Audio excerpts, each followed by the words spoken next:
Om Namo Bhagavate Vasudevaya. Om Namo Bhagavate Vasudevaya. Om Namo Bhagavate Vasudevaya.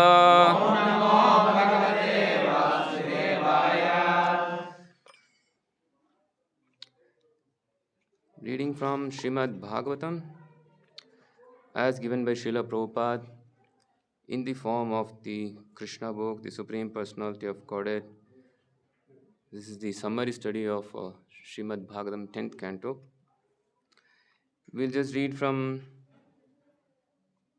chapter 1, the advent of Lord Krishna.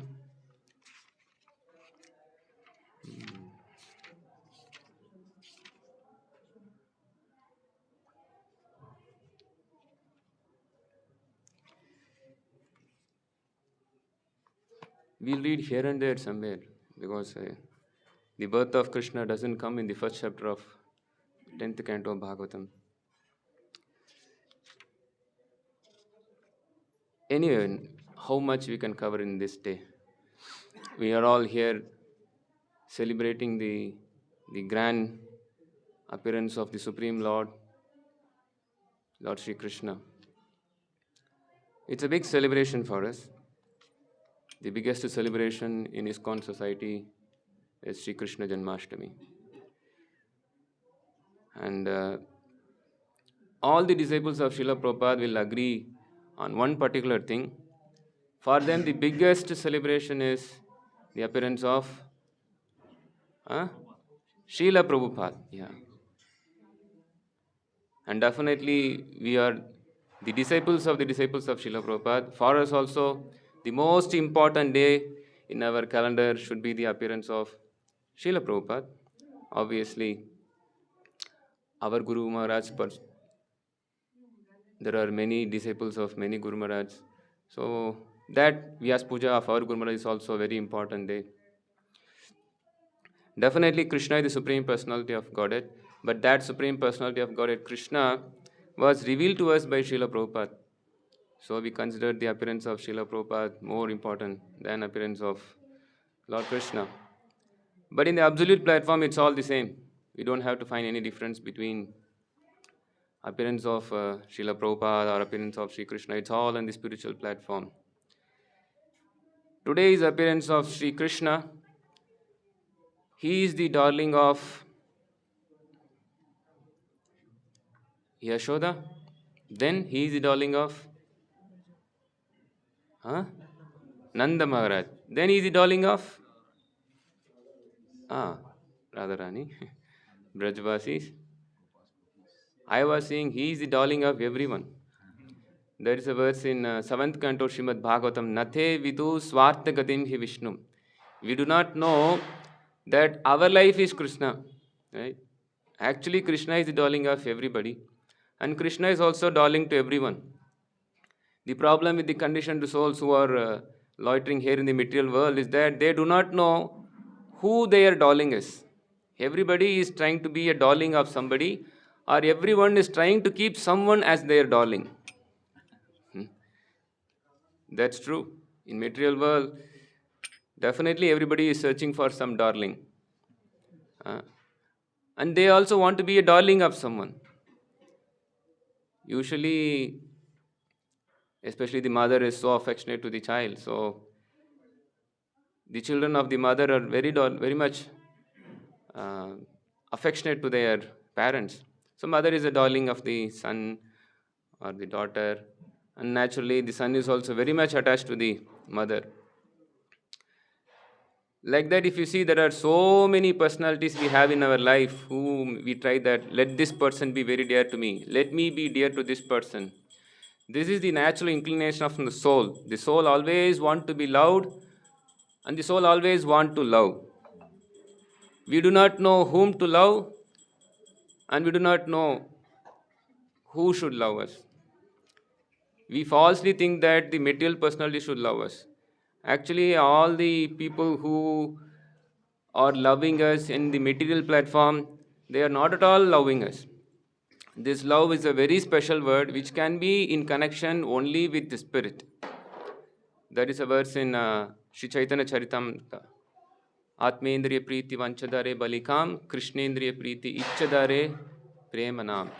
That prema, the word love, maybe the love, the word used in English is not exactly translated as prema in Sanskrit.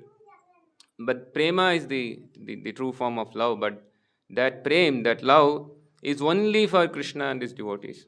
And that love can be manifested by all conditioned souls only for Krishna. Then the love is perfect. So today is the appearance of Krishna, and he should be the darling of our life, and we should become darling of him also. Srila Prabhupada's Guru, Srila Bhakti Siddhanta Thakur, he used to say that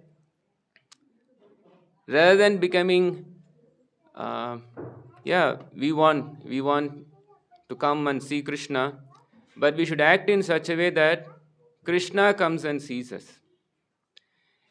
Uh, it doesn't matter whether Krishna is uh, considering you as his darling. That doesn't matter. This is the highest philosophy of Chaitanya Mahaprabhu. He says that even if I am not darling of Krishna, that doesn't matter. But Krishna is always our darling. What's the verse? Every day we chant. Ashlishya va padaratam pinashtama madarshana marmahatam karotu va yata tata va viditatu lampato mat prananata. Is mat prana. Darling means my prana, my life. Particularly, I'm using the word darling because this is a Prabhupada used the word darling. If somebody has heard Prabhupada's lecture, this word darling comes. Generally, we always attach this word darling to a girl or a girl to a boy. But I was surprised when I heard Prabhupada using the word darling for Krishna. Then, actually, all the words that we see in the material existence or in all our spiritual existence can be perfectly attested only to Krishna. We are always misusing the words.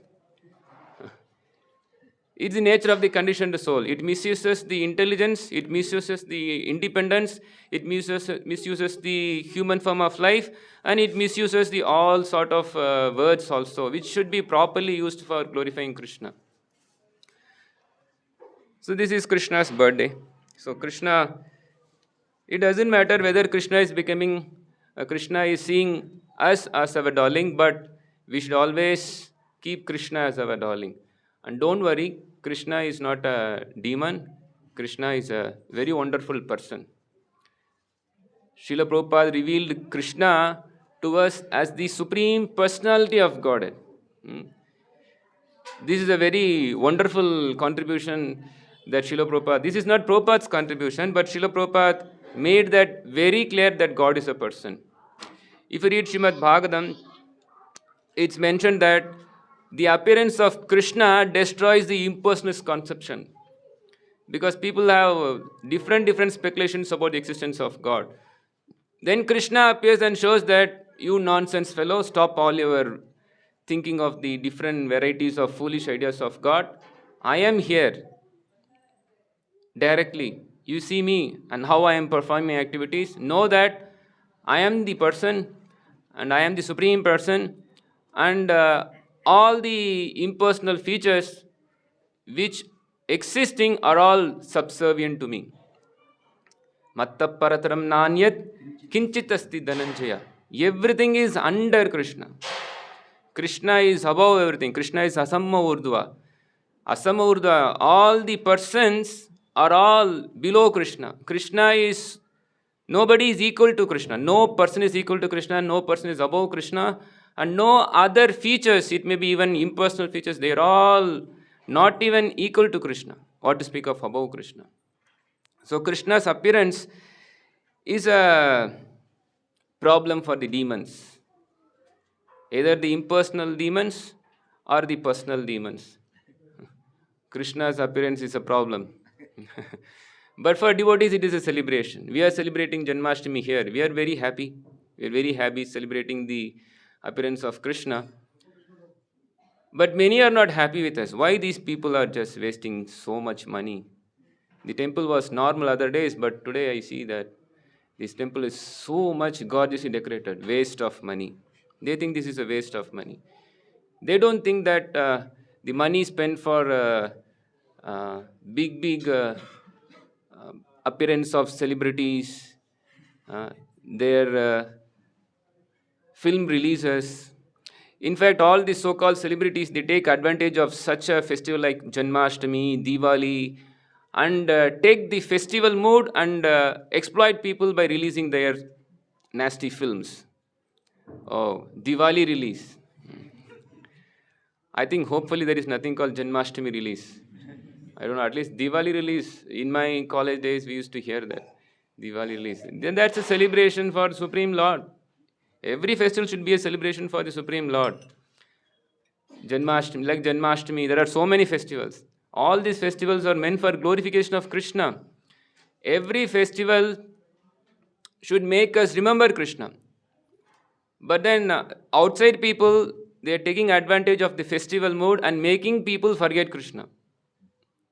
The film release, what is this film release, Diwali release and all? It's all meant for forgetting Krishna.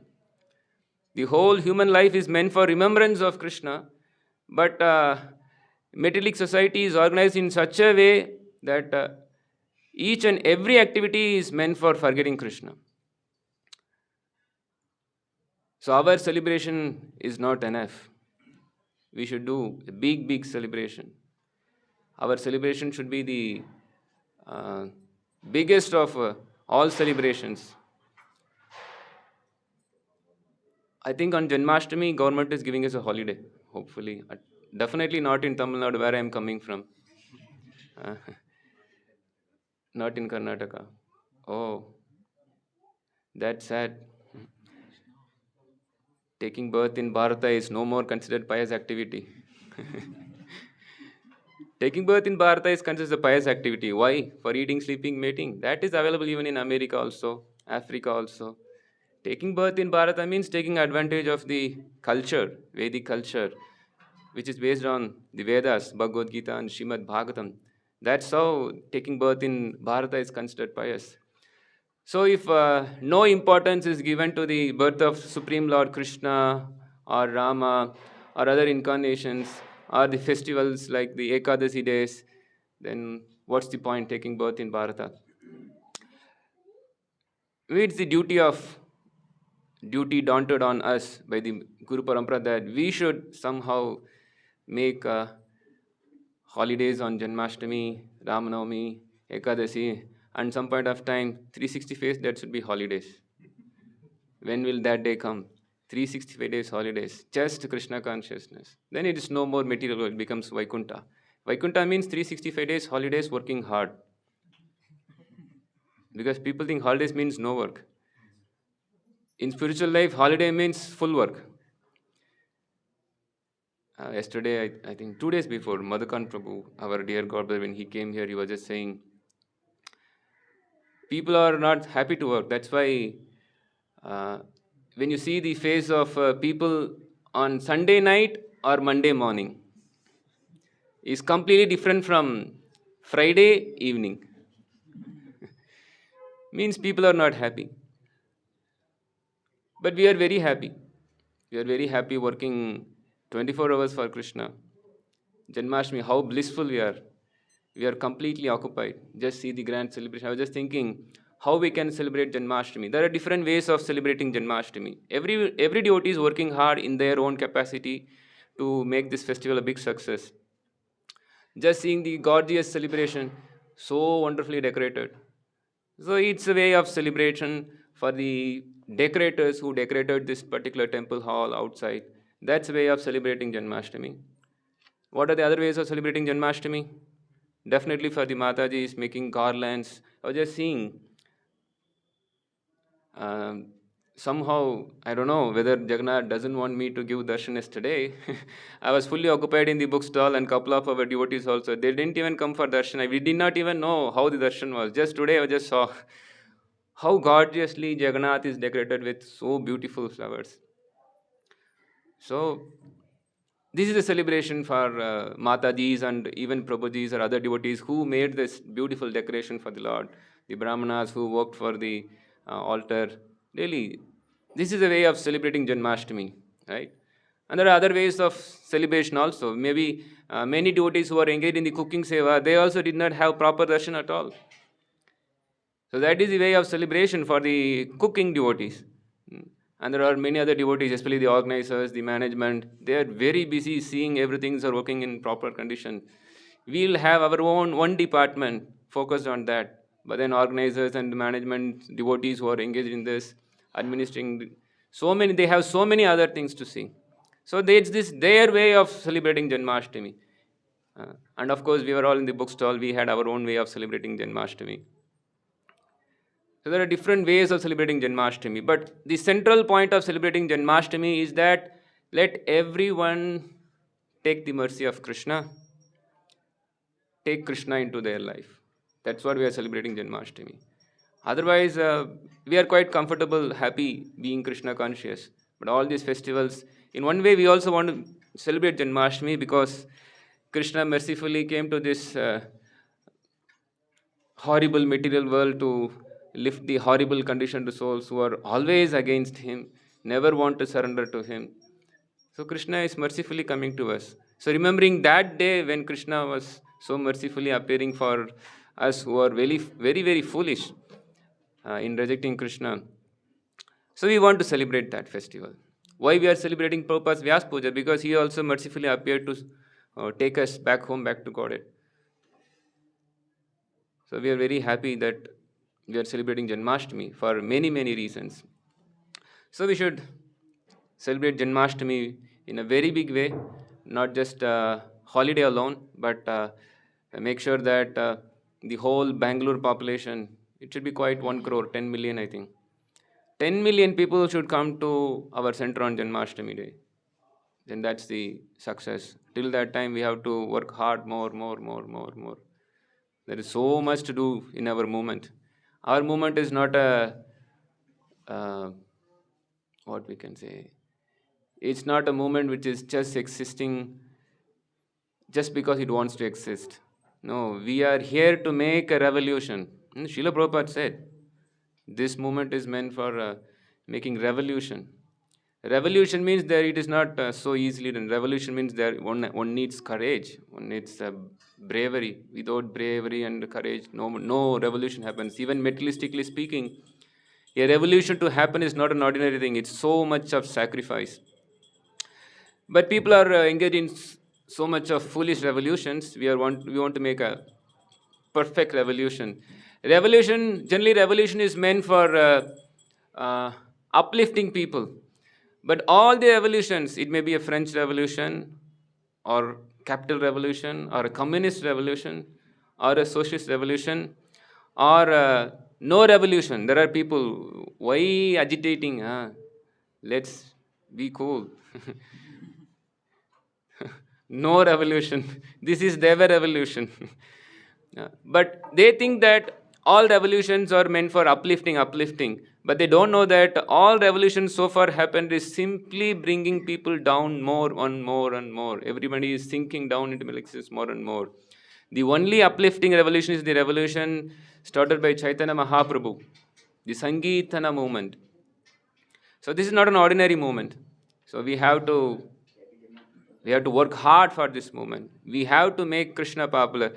This festival is one of the ways of making Krishna popular.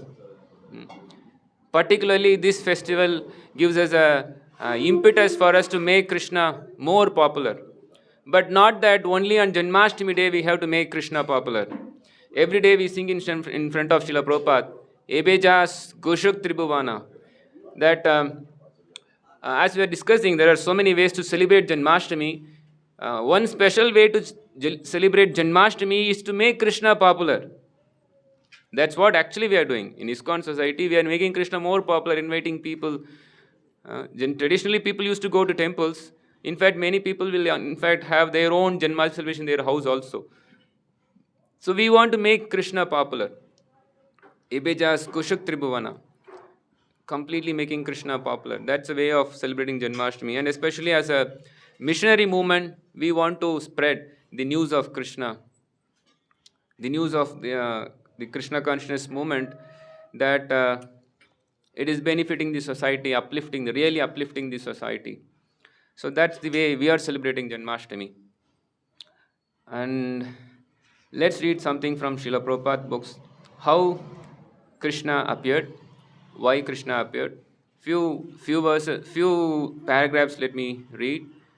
Please listen, because this is Srila Prabhupada's way of celebrating Krishna's appearance. He wrote his books. Nobody can perfectly glorify as Srila Prabhupada glorifies. Nobody can make Krishna as popular as Srila Prabhupada made in the form of his books. So we can read from his books, relish the message, and we can distribute these books. So I'm reading from chapter 1 of the Krishna book, The Advent of Lord Krishna. Once the world was overburdened by the unnecessary defense force of different kings, who were actually demons but were posing themselves as the royal order. This situation has not changed. It is the same. Once the world was overburdened by the unnecessary defense force. Once the world. Is it the same now?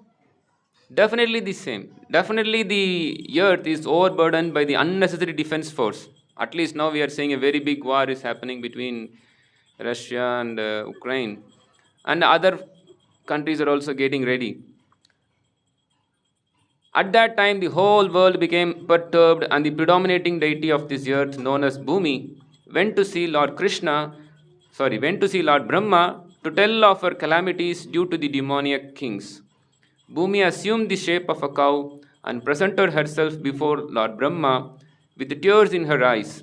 She was bereaved and was weeping just to invoke the Lord's compassion. She related the calamitous position of the earth, and after hearing this, Lord Brahma became much aggrieved, and he at once started for the ocean of milk, where Lord Vishnu resides. Lord Brahma was accompanied by all the demigods headed by Lord Shiva, and Bhumi also followed. Arriving on the shore of the milk ocean, Lord Brahma began to pacify Lord Vishnu, who had formerly saved the earthly planet by assuming the tarantal form of a boar. So things are getting ready for the appearance of Lord Krishna. So why Lord Krishna appeared? Because we see that Krishna himself is saying Bhagavad Gita, Yada yada hi dharmasya glanir bhavati bharata, abhyudhanam dharmasya tatatmanam shrajamyaham. And 5,000 years before, there are so many demoniac kings who posed as royal order, but were really burdened to the Bhumi, earth planet. And because of that, the Bhumi Devi was really very much bereaved, and then she wept. Actually, here it is mentioned, she was bereaved and was weeping. The Bhumi Devi is weeping. Bhumi Devi is weeping for many reasons. One reason is that Bhumi Devi is weeping because she is being exploited. The other reason is that Bhumi Devi is Bhumi Mata. There are 7 mothers, and one of the mother is Prithvi, this Bhumi. And she is thinking that all the living entities who are in the earthly planet are her sons, daughters, and they are all misusing the human form of life. So in that way also she is weeping. Oh, what I can do? These demons, they are taking advantage of me and then exploiting me, and simultaneously they are misusing their human form of life. So the earth is bereaved, and then she is invoking the mercy, invoking the Lord's compassion. The next paragraph. In the Vedic mantras, there is a particular type of prayer called Purusha Sukta. Generally, the demigods offer their obeisances unto Vishnu, the Supreme Personality of Godhead, by chanting the Purusha Sukta. It is understood herein that the predominating deity of every planet can see the Supreme Lord of this universe, Brahma, whenever there is some disturbance on his planet. And Brahma can approach the Supreme Lord Vishnu not by seeing him directly, but by standing on the shore of the ocean of milk. There is a planet within this universe called Sweta Dvipa, and on that planet there is an ocean of milk. It is understood from various Vedic literatures that just as there is the ocean of salt water on this planet, there are various kinds of oceans on other planets. Somewhere there is an ocean of milk, somewhere there is an ocean of oil, and somewhere there are oceans of liquor and many other types of liquids. The Purusha Sukta is the standard prayer which the demigods recite to appease the Supreme Personality of Godhead, Kshirodakashai Vishnu. Because he is lying on the ocean of milk, he is called Kshirodakashai Vishnu. He is the form of the Supreme Personality of Godhead, through whom all the incarnations within this universe appeared. So this particular paragraph says about how Vishnu is being approached. Whenever we approach a bigger person, we just glorify him, and then we just state the reason why we have arrived. So similarly, the Lord is approached with the standard Purusha Sukta prayer. And he is approached where he is approached in the planet where he is existing on the shore of the ocean of milk. It's very interesting. Srila Prabhupada, I think it should be Srila Prabhupada's commentary here. He is speaking about the different sorts of oceans present in the universe. We have access only to the ocean of salt water. But then there are many other oceans, like there is an ocean of milk, ocean of oil, ocean of clear water, ocean of juice, ocean of liquor also. There are so many different oceans. We are aware of only the salty ocean because we are confined to the earthly planet.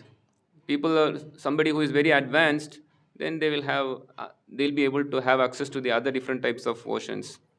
Just few days before, I was just preaching to one Mataji, and then she took Bhagavatam, but then she was speaking her philosophy, what she was trained. So she is involved in some energy generating program. So she will speak to others, and then give them energy. Some sort of things, I don't know what sort of. Anyway, there are unlimited bogus things present in Kali Yuga, which the Bhagavatam says. So one bogus thing or whatever she thinks to be bona fide. And she was saying that whenever I sit in meditation to generate energy, I without my knowledge, I shed tears. I cannot control. I go into some ecstasy that I used to get tears. She is a very nice lady because she did not object to whatever I spoke from Bhagavatam. She was very happy only. Then I told, don't worry, all your tears can be stopped by taking shelter of Krishna, particularly Srimad Bhagavatam. I told her, no, she was saying, Prabhuji, whenever I say it comes. I am unable to control. She was very happy because of the tears. I was telling, don't worry, these are all material tears. And not that you are crying only now.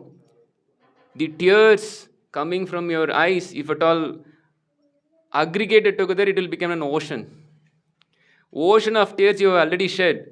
And your ocean of tears of salt is more salty than the salty ocean we have here. But you please come to Bhagavatam. This is also ocean, but this is Pibata Bhagavata Rasamalayam. I said, this is the ocean of nectar. Oh yeah, Jagannath has to say. So this is the ocean of nectar. Why you want to shed the ocean of tears, which is very salty than the salty ocean? Better take shelter of Bhagavatam, which is real nectar of ocean, and that will put you in the proper condition. So we are people in the earthly planet, more access to the salty ocean, which makes us clearly understand that we are more suffering than the other people. Of course, we know we are in the material world. Relatively, maybe other personalities living above us may be relatively happier, but still everyone is suffering. If you read Bhagavatam, you will see that Indra is suffering. You will see that Brahma is suffering. You will see that all the big demigods are suffering. The demons. Hiranyakashipu, he was such a person that he was controlling practically the whole universe. Even Indra was under him. But still it's mentioned that he was always in constant anxiety. So it's very clear, without Krishna consciousness, nobody can be happy. If one wants to be happy, they have to come to Krishna. It's a bad news for the demons, but if at all they want happiness, they have to come to Krishna. Yesterday, our celebration began early in the morning, 5 o'clock, because we had one goods train which was just um, maybe I don't know. It was coming from Maharashtra. It brought some 27 sets of Shrimad Bhagavatam for our distribution. Without those Bhagavatams, we were just thinking how we'll be able to distribute English sets. So when I went by 5 o'clock, just took darshan of Jagannath, and then we went to the railway station, the goods parcel service. There I saw a very wonderful caption for their, I don't know what is the name, it's some railways parcel service, something, but the caption was very nice. But I know this is not a correct caption, but then the caption says, happiness delivered. I immediately I took a note of that, and I was thinking, maybe this is the one we should have for our Bhagavatam distribution. When somebody buys Bhagavatam, we should say, happiness delivered. Buy Bhagavatam, buy happiness. In fact, that time I was just thinking, people are buying so many things to get happiness. I remember when I was in my college time or even before in the school time, there used to be one advertisement for this Visa card. I don't know whether now this advertisement for Visa card are there. In that advertisement, they will say that a trip to Venice, some $5,000. Then a beautiful lunch with your dear person, some $200. Everywhere they'll show Visa card, Visa card. And then at the end of the ad, they will say that there are certain things money can't buy, but for everything else, there is Visa card. Huh? Oh, MasterCard. Okay, MasterCard. Anyway, MasterCard or Visa card, it cannot buy happiness. In fact, they are not saying that money can't buy happiness. They are somehow marketing. Actually, they are very intelligent in marketing. We are not so good in marketing. That's why we are unable to market Srila Prabhupada books. Otherwise, what a wonderful product we have. We have Prabhupada books, Bhagavad Gita, Srimad Bhagavatam, the best of all literatures. We are not as successful in marketing as these people. These people, they have the worst of products, but the best of marketing. But we have the best of the product, but I think worst of marketing. Of course, we are doing the best, whatever we can, and our Guru Parampara is always happy with whatever efforts we are doing. But as the saying often says, enough is not enough. We have to do more, more, more, more, more. There is so much to do. Uh, our Guru Maharaj always used to say, there is so much to do for this movement. So we have to do so much. So this happiness delivered, I was just thinking, except for Bhagavatam or this Krishna consciousness, happiness is not at all delivered. But just see how much they are saying that happiness delivered. I took note of it, and I think we should make a propaganda for that. Happiness delivered. Yes. In fact, we should make another note that happiness is undelivered in other places. This is Chaitanya Mahaprabhu's movement. It's not that prema prachar, pass under dhalan also we have to do. We should make people understand that they will never find happiness in the outside world. Only we can say that. Who can say that? Because we only have the proper thing. So we should preach. We should preach boldly. Prabhupada was saying that. Prabhupada so many times, how many times he quoted? He used to quote that people are suffering, people are suffering. In fact, Prabhupada, he writes in the introduction to Bhagavad Gita that people are so low that we have to, people are, even they are very, very low that they don't even question that they are suffering. So Prabhupada says that we should tell them to question their suffering. Otherwise, they don't even think that they are suffering. Actually, they are suffering.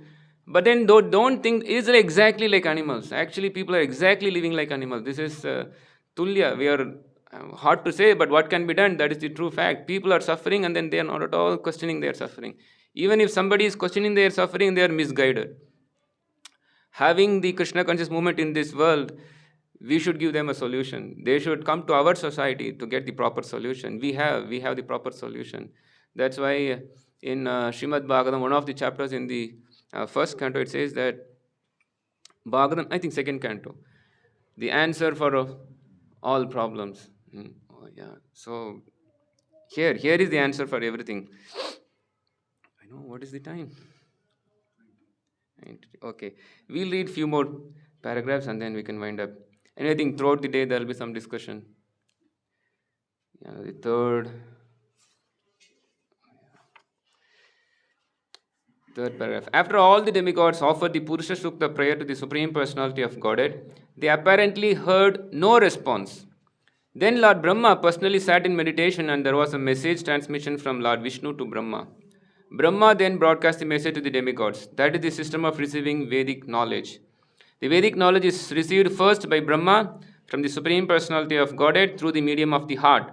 As stated in the beginning of Srimad Bhagavatam, Tene Brahma Hridaya Adi Kavaye. The eternal knowledge of the Vedas was transmitted to Lord Brahma through the heart. Here also, in the same way, only Brahma could understand the message transmitted by Lord Vishnu, and he broadcast it to the demigods for their immediate action. The message was this: the Supreme Personality of Godhead would appear on the earth very soon, along with his supreme powerful potencies. And as long as he remained on the earth planet to execute his mission of annihilating the demons and establishing the devotees, the demigods should also remain there to assist him. They should all immediately take birth in the family of the Yadu dynasty, wherein the Lord would also appear in due course of time. The Supreme Personality of Godhead Himself, Krishna, would personally appear as the son of Vasudeva. Before his appearance, all the demigods, along with their wives, should appear in different pious families in the world just to assist the Lord in executing the mission. The exact word used here is Tat Priyartham, which means the demigods should appear on the earth in order to please the Lord. In other words, any living entity who lives only to satisfy the Lord is a demigod. The demigods were further informed that Ananta, the plenary portion of Lord Krishna, who is maintaining the universal planets by extending his millions of hoots, would also appear on earth before Lord Krishna's appearance. They were also informed the external potency of Vishnu, Maya, with whom all the conditioned souls are enamored, would also appear by the order of the Supreme Lord just to execute his purpose. After instructing and pacifying all the demigods as well as Bhumi with sweet words, Lord Brahma, the father of all Prajapatis or progenitors of the universal population, departed for his own abode, the highest material planet called Brahmaloka. The leader of the Yadu dynasty, King Surasena, was ruling over the country known as Mathura, wherein lies the city of Mathura, as well as the district known as Surasena, which was named after him. On account of the rule of King Surasena, Mathura became the capital city of all the kings of the Yadus. Mathura was also made the capital of the kings of the Yadu dynasty because the Yadus were a very pious family and knew that Mathura is the place where Lord Sri Krishna lives eternally, just as he also lives in Dwaraka. Yeah, this is the chapter doesn't end. There are so much to go, but this one section of this particular chapter is over. Then it comes the description of Vasudev and Devaki. Then how Devaki is taken in procession along with Vasudev in the marriage ceremony. Then the Asari is heard that the eighth child of the one whom you are carrying will be the cause of your death. So Kamsa was driving the chariot. So Kamsa hears the Asari. Then he becomes an enemy. He becomes the immediate enemy of the own sister.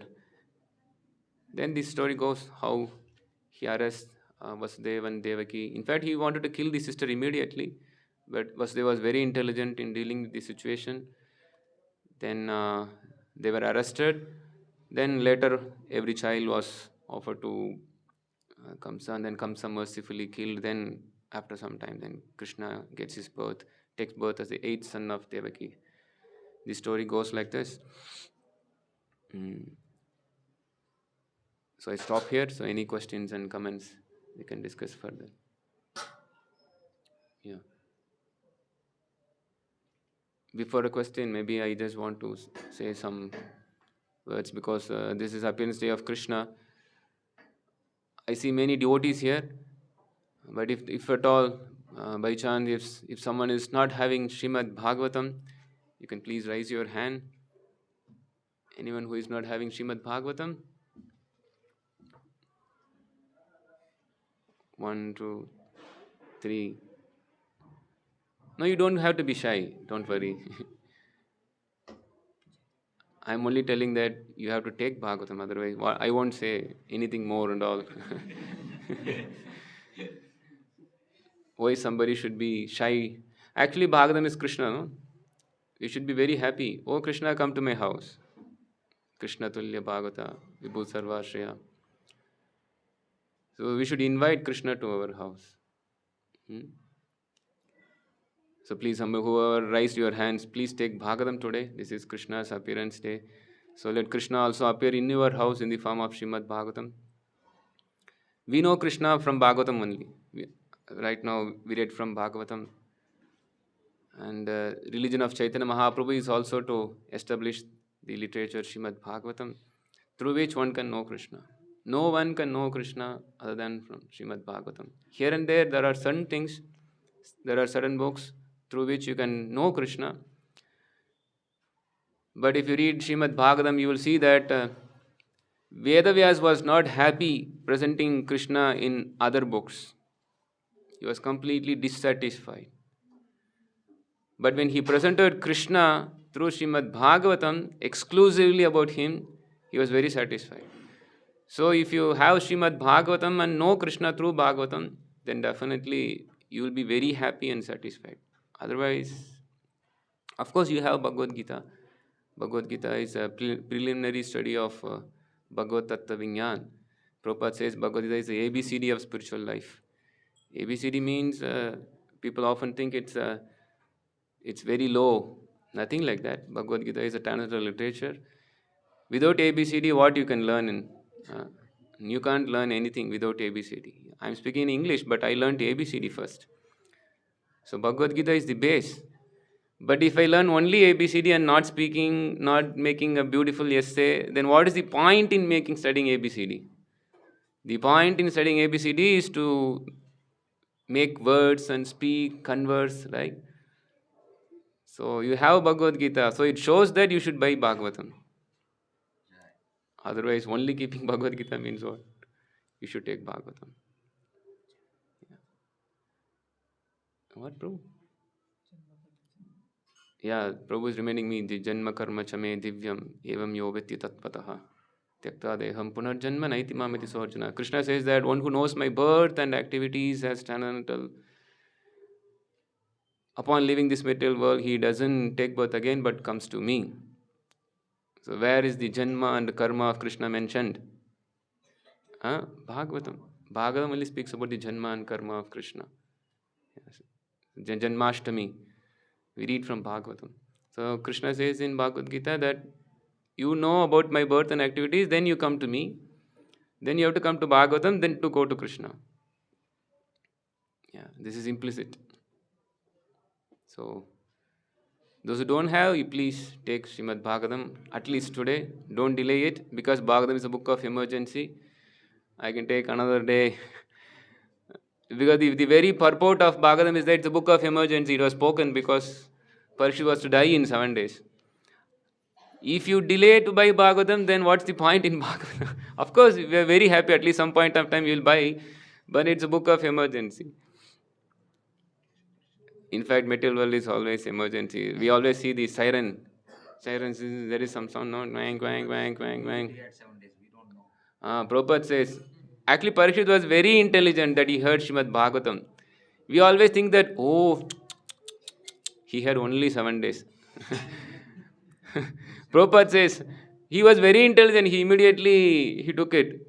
Yeah, I will also be intelligent. When I have 7 days, I will also take it. But Prabhupada said, what guarantee you think that you will live for 70 million years? We may die next moment. Even there is a verse from Upanishad that we can't even trust the breath that goes inside, whether it will come out or not. Anytime anything can happen. There are so many stories. We think that will not come to me. Then Prabhupada often quotes, no? Ahani ahani bhutani gachanti amalayam. Shesha stavaram icchanti kim achataparam. If you think that won't come to me, for you only Yudhishthira Maharaj is saying. Shesha stavaram icchanti. Oh, kim aschariyam. Oh, what a wonder it is. People think that everybody is dying and I won't die. We will die. Anytime we will die. We will die for sure, but anytime we will die. Yeah. So I stop here. Let's hear Krishna Katha continue throughout the day, throughout the week, throughout the month, throughout the year, throughout our life and for eternity. Nothing else. then we'll be very happy. Hare Krishna. Grantraj Srimad Bhagavatam ki jai, Srila Prabhupada ki jai, Shri Krishna Janmastami Mahotsav ki jai.